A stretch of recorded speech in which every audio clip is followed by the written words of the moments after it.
დავბრუნდით პირდაპირ ეთერში სტუმართან ერთად წმინდა მიქაელ მთავარანგელოზის ტაძრის წინამძღვარი დეკანოზი ალექსანდრე გალდავა გვეწვია სტუდიაში. დაგულოცეთ მამაო ქრისტიანტკა. გესმარიტეთ ახლა. მადლობა მოგწანებისთვის. კვირას საქართველოს მართლმადიდებელი ეკლესია იხსენიებს მენელსაცხებლე დედებს. მამო, მე მინდა პირველ რიგში რომ გავაცნოთ ჩვენს ტელემაყურებლებს, ვინ იყვნენ მენელსაცხებლე დედები და რატომ ეჩვენა აღდგომის შემდეგ პირველად უფალი მენელსაცხებლე დედებს და არა მოციქულებს? მენელსაცხებლე დედები ისეთივე მოციქულები იყვნენ, როგორც ქალთასკესის წარმომადგენლები, რომლებიც თავიდანვე შეუდგნენ ქრისტეს. უფრო მეტიც მენელსაცხებლე დედათა შორის მოიაზრება დედა ღვთისმშობელიც და ყველა ის ქალი, რომელიც მასთან ერთად მის ირგვლივ ტრიალებდა. მაგრამ მათი მოღვაწეობა შორის მართა, მარიამი, რომელიც ჩანს სახარებაში, ხო, მენელსაცხებლე დედები ბოლოში ჩდებიან, თქვა იგივე მარიამ მაგდალინელი და ასე შემდეგ. ესენი არიან ხალხი, რომლებიც სახარების ცხოვრებაში, მაცხოვრის ცხოვრებაში, აი ესე აქტიურად არ ჩანან და გამოდიან მხოლოდ ჯვარცმასთან და დგანან თავგანწირული ქმედებით. არ მიუტოვებიათ, ხო, ესეც ხაზგასმელი არა, როგორც სახარება გადმოგცემს მამაო. დიახ, ყველას გარკვეული როლი აქვს, თქვა როლი ცუდი სიტყვა, მაგრამ გარკვეული საქმე აქვს თავის ღვთისმსახურო აღსასრულებელი. სხვადასხვა ღვთისმსახურება არ ნიშნავს მარტო მღვდელმოქმედებას. ღვთისმსახურება არის ცხოვრება, ამიტომ ქრისტიანებს გვეშლება ხოლმე ხშირად, როცა ერის ხალხი გვეუბნება, რომ მე ვარ ღვთისმსახური და მე მომეთხოვება ღვთისმსახურება. ღვთისმსახურება მოეთხოვება ყოველ ქრისტიანს ცხოვრებაში. ღმერთს ემსახურები შენი ცხოვრებით. აი ამ მხრივ მენელსაცხებლე დედები გამოდიან სწორედ ჯვარცმასთან და შემდეგ მოყვებიან მას ნიკოდიმოსი, ფარული მისი მოციქულები, ხო, და მოწაფეები და იოსებ არიმათიელი. აი ესეც რაღაც განსაკუთრებული დღე არის, განსაკუთრებული ხალხია, რომლებიც შემოდიან სახარებაში და რაღაც ახალ სახეს ძენენ რწმენისას. საერთოდ აღდგომის შემდეგი კვირები არის განკუთვნილი და დადგენილი სწორედ რწმენის გასაძლიერებლად და რწმენის ხაზი მიდის მთლიანად რა. გვახსოვს პირველი კვირა, თქვა თომასი, ურწმუნო თომას, როგორც ჩვენ უწოდებთ, თუმცა ცოტა ფართოდ შევხედავთ ამას, დავინახავთ, რომ ეს არის პრაქტიკული მსახურების თავისი ხელით შესრულების სურვილი უდიდესი და არა უბრალოდ ურწმუნება, ხო, და დღევანდელი დღეც არის სწორედ რწმენა, როგორც ერთგვარი თავგანწირვა და ეს უფრო მეტად თავგანწირვა და თან ისეთი ტიპის, როგორც თქვა შეიძლება გმირობა შევადარავთ, ხო, თავგანწირვა რა არის? გმირული საქციელი, როცა შენ მსხვერპლს იღებს სხვის გულისთვის. მაგრამ აქ უფრო მეტია ვიდრე უბრალოდ გმირობა და თავგანწირვა, ვინაიდან თავგანწირვის დროს და გმირობის დროს შენ გყავს ხალხი, რომლის გულისთვისაც შენ ამას აკეთებ და ასე ვთქვა თანამომხრეები გყავს და მათ გვერდში დგეხარ და შენი საქციელის მოწონადი შენ თემში, ხო, სადაც შენ არსებობ. მაგრამ აქ არის პირიქით, არა მარტო თქვა თავგანწირვა როგორც სიკვდილის თქვა შიშის გადალახვა, არამედ როგორც მოძულება შენი თანამემამულეების, შენი სისხლის და ხორცის, ხო? ისინი ამ საქმით ეწინააღმდეგებოდნენ მთელ თემს, თქვა როგორც არის ვაჟა-ფშაველას მოგვიანებით აღწერილი და სხვადასხვა, როცა უპირისპირდება ერთი პიროვნება და აკეთებს იმას, რაც მიაჩნია სწორედ, იმის და მიუხედავად თქვათ რას ფიქრობს მასზე მის ირგვლივ ყოფი. აი მოციქულებიც ესე იგი იყვნენ მიმდევრები მაცხოვრისა და მათ თავისი ხედვა ჰქონდათ მესიისა და უფრო მაღალი იყო მართალია ვიდრე იუდეველებისა, თუმცა მათაც გაუჭირდათ თავის მიერ აღიარებული ქრისტეს თქვათ მკვდრეთით აღდგომის დაჯერება. მიუხედავად იმისა, რომ სულ მიანიშნებდა და მოვლენისათვის ამზადებდა. მიანიშნებდა და თან მოციქულები უფრო მომზადებული უნდა ყოფილიყვნენ წესით, ვინაიდან სწორედ ღვთაებრივი ბუნება მაცხოვარმა თაბორის მთაზე სწორედ მოციქულს, სამოციქულს აჩვენა, ასე შემდეგ საიდუმლოს ერობაზე ისინი იყვნენ და მოკლედ ისინი მზად იყვნენ და ყველა ფეხის ნაბიჯზე მოციქულებს ესაუბრებოდა და მათ წინაშე იყო მაცხოვრის საქმიანობა. მაგრამ აი გამოდიან უკვე აი მოციქულები როგორც რაციონალურად მოაზროვნე ადამიანები, რომლებიც მინდობილი იყვნენ გონებას და თავის საკუთარ ხედვას და მენერსაცხებელი როგორც გრძნობელობითი ნაწილი ადამიანური ბუნებისა, ხო? ესეა მართლაც თეოლოგიაში წესია, რომ მამაკაცი როგორც რაციონალური არსება და დედაკაცი როგორც ემოციური არსება, ხო? უპირატესად. და მართლაც მოდის ეს ემოციური ნაწილი, როცა არაფერი არ ჭირდება მას, არც ამ ხრივ მესიას არ ემსახურება ეს, ვიდრე როგორც მაცხოვარს, რომელიც იყო მათი მოწყვლარი. ხომ? მათაც არ ქონდათ ეხლა რა მოციქულებზე მეტი კი არ იცოდნენ და ნახე კი არ ქონდა და უფრო მეტი თქვათ წინდა ხედულობა და ინტუიცია კი არ ქონდათ მენერსაცხებელი დედას, ისინი არ მოელოდნენ თქვათ უტრეთ დაუდგომს. მოშურნეობა თითქოს. უბრალოდ აი ადამიანის საქმე მიიყვანეს ბოლომდე. მისი სურვილი რომ დაიტირონ ბოლომდე ის რაც მისი სხეული არ იყო პატიოსნებული, ხომ?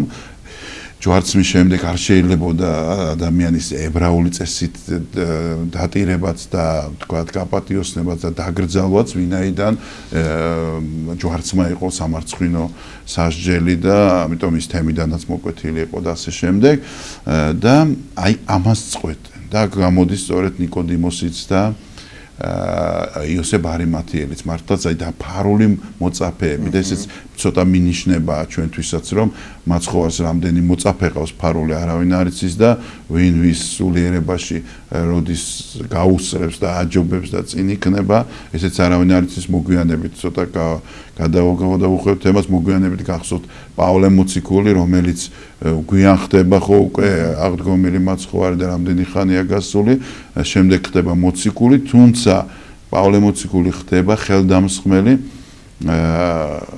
წმინდა ლაზარესი რომელიც მკვეთრით აღადგინა მეგობარი იყო ქრისტეს რომელიც შემდეგ ეპისკოპოსი იყო კვიპროსის ხო და აი ამას ვლაპარაკობ აი ეს ფარული მოწაფე ხა ჩვენთვის ცოტა წარმოუდგენელი როგორ შეიძლება სახარებაში ლაზარეს ქვია მეგობარი ქრისტეს მკვეთრით არის აღმდგარი მოციქულია სრული და უდრეს უცებ ქრისტეს მდევნელი ხდება მოციქული და ხელს ასხავს ამ აი ეს არის მადლის და სულიწმინდის მოქმედების თავისუფლება რა და ამიტომაც ჩვენ ცოტა ხშირად კანონში რო ვაქცევთ ღმერთს და უწესებთ საზღვრებს აი აქედან ჩანს რომ არ არის სწორი მოქმედება რასაკვირველია და აი აქ შემოდიან ეს მოციქულები და ეს ფარული მოციქულები და მათთან ერთად რასაკვირველია მენერსაცხებელი დედები და საბოლოოდ ისინი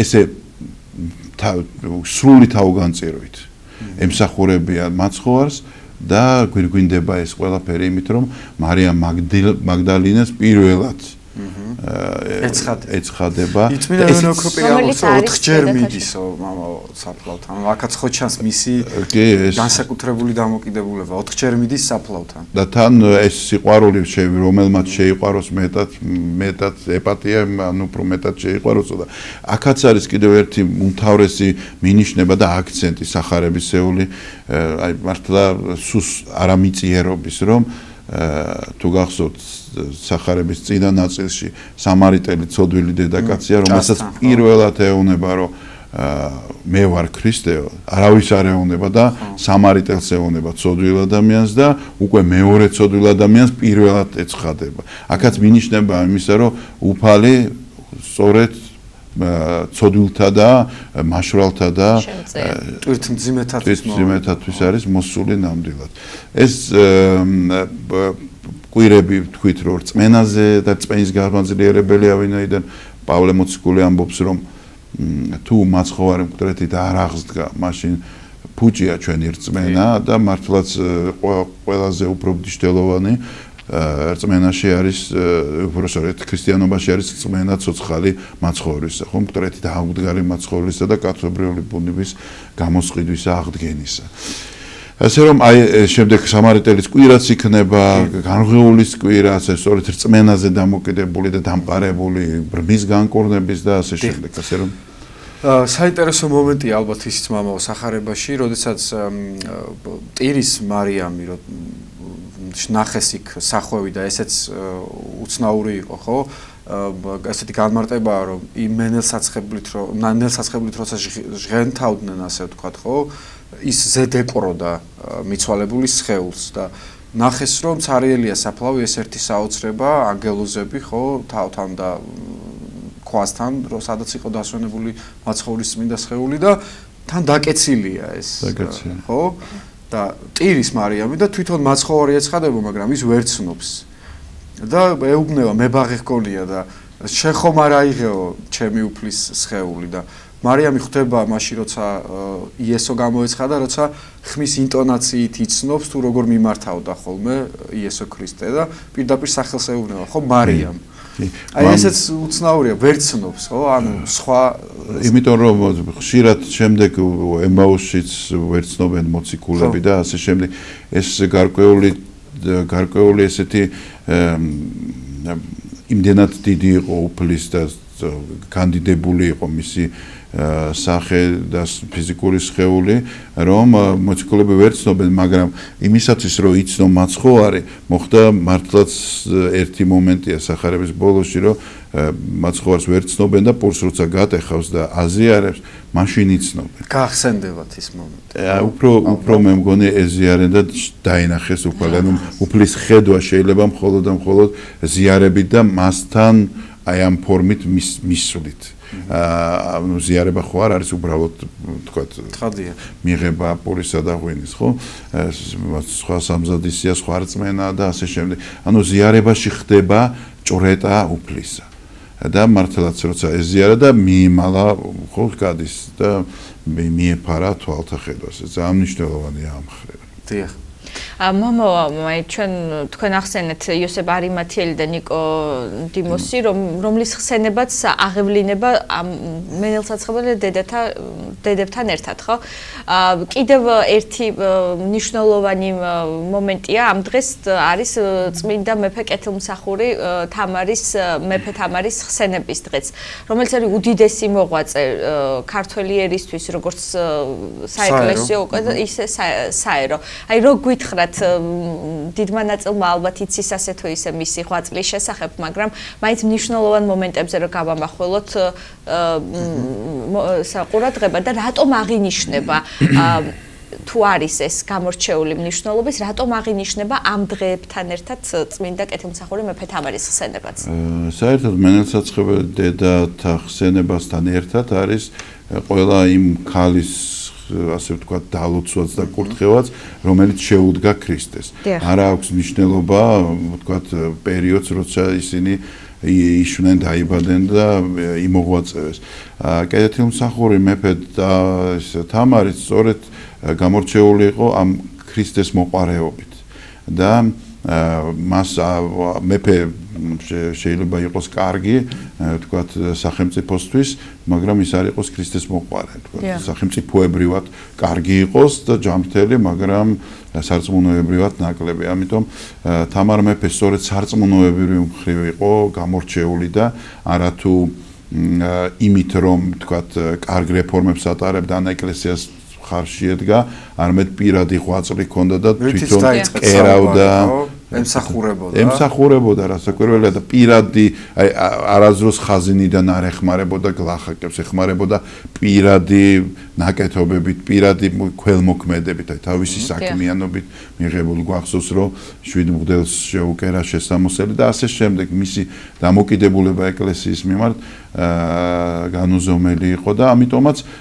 რახან ქალი ესეთ ღვაწლშია და სამეფო ტახტი უჭირავს მას, რასაკვირველია, იგი არის მენელსაცხებელი დედათა ხაზზე დასაყენებელი და თუმცა ეკლესიამ დაადგინა მისი ხსენება სწორედ მენელსაცხებელი დედათა შორის.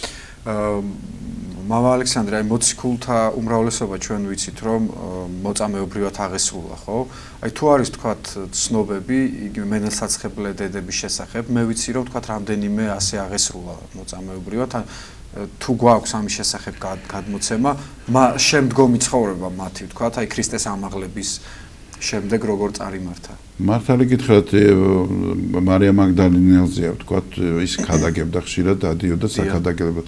ვთქვათ იგივე სამარიტელი დედაკაცი უკადაგებდა ხო თავის რა ქვია ქალაქს იმ ქალაქ სამარიას და შემდეგ ისინი მორწმუნეები გახდნენ და შემდეგ მან გააგრძელა ეს არის პერიოდი ისეთი როცა ქალისთვის ქადაგება და შორს წასვლა ცოტა პრობლემებთან ერთად იყო ამიტომაც წმინდა ნინოს ქადაგება ესეთი სასწაული რომ პატარა არსება ესე ჩამოვიდა საქართველოში ფეხით ნუ ეს არის საშიშროებასთან დაკავშირებით საერთოდ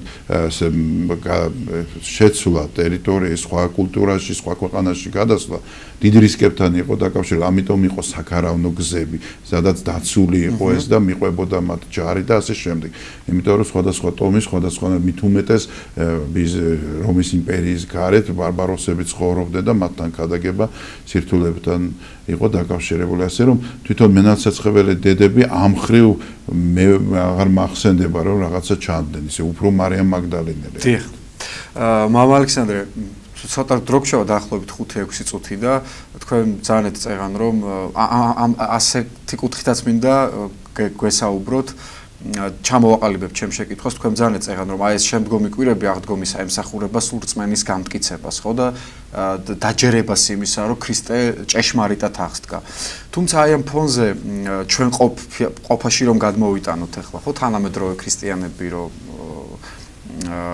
თანამედროვე ქრისტიანობაში ჩვენ ხშირად გვიჭირს არა იმის მიღება რომ იგივე ვთქვათ მარია მაგდალინელი ვახსენეთ ხო ვიცით მისი ცხოვრება აღწერილია სახარებაში სამარიტელი დედაკაცი ვახსენეთ ჩვენ მაშინათვე ხელს ვიშვერთ ადამიანებისკენ არა გვიჭირს დაჯერება იმსა რომ აი ეხა ამას როგორ შეიძლება უფალმა აპატიოს ან იგივე ამას რა უნდა ეკლესიაში ესეთი აზრიც მსმენია მე და გამონათქვამი ანუ რამდენად შორს ვართ ჩვენ რეალურად ქრისტიანობისგან თუ ვამბობთ რომ გვწამს ქრისტეს აღდგომა მაგრამ არ გვწამს ის და არ გვჯერა რომ მაცხოვარი ყველას შეუნდობს და ეს ჩვენი ხელგასაშვერი არ არის ის რომ თქვათ ვიღაცამ როგორი ცხოვრა ან როგორ ცხოვრობს ვცილდებით თუ არა ქრისტიანობას როცა ეს ხელის გაშვერით ჩვენ განსჯით ადამიანებს და არ ვიცით რეალურად მის გულში რა ხდება და ან ხვალ როგორ შეიძლება შეიცვალოს ის ადამიანი და მიიღოს ქრისტე.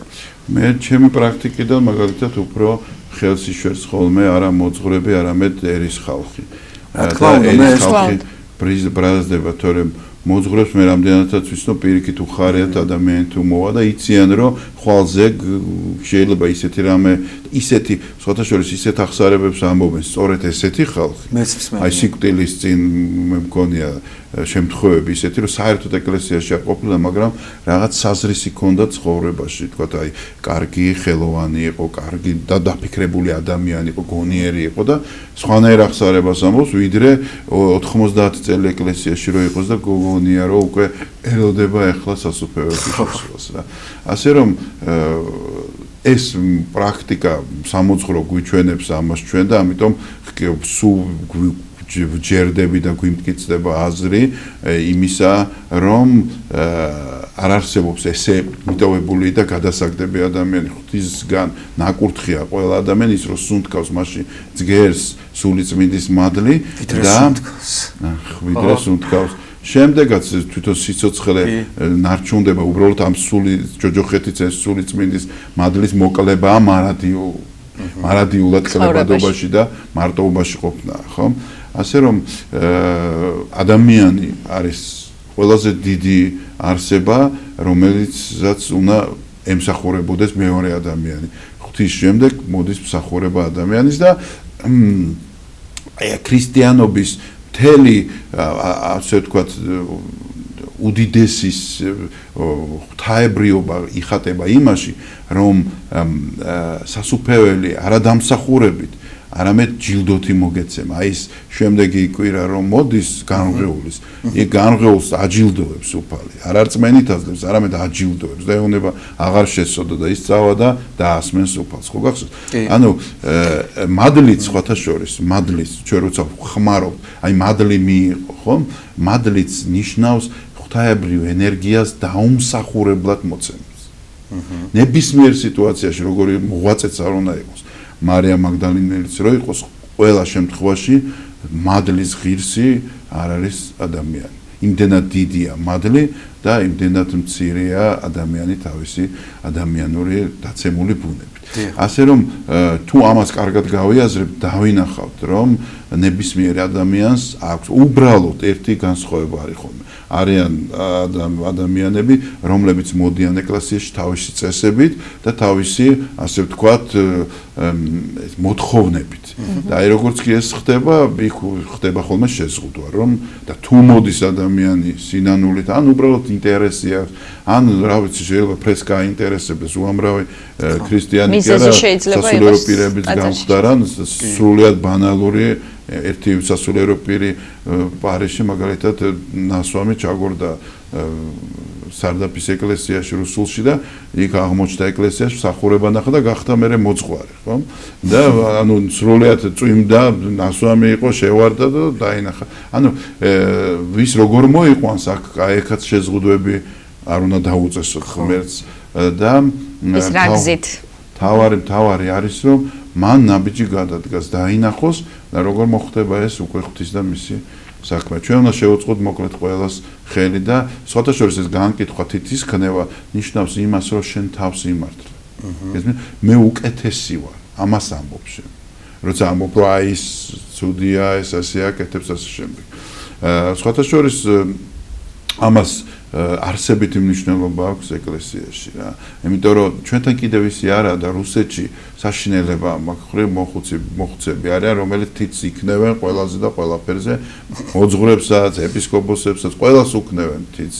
იმიტომ რომ არ მოწონთ, უნდა მოწონთ ისე, როგორც თვითონ გონიათ, რომ მართლმადიდებელი უნდა იყოს, რომ მარცხი უნდა გაიხედო, თავი დაუხარო, მერე მარჯვნივ უნდა გაიხედო, თავი თუ შეგეშალა და პირიქით გააკეთე, მოკლედ შეიძლება კაი მუჯლუკუნით დაიმსახურა. მოკლედ ვეღარ დავსვამთ მე შეკითხვას. უღრმესი მადლობა, ყოველთვის საინტერესოა თქვენი მოსმენა.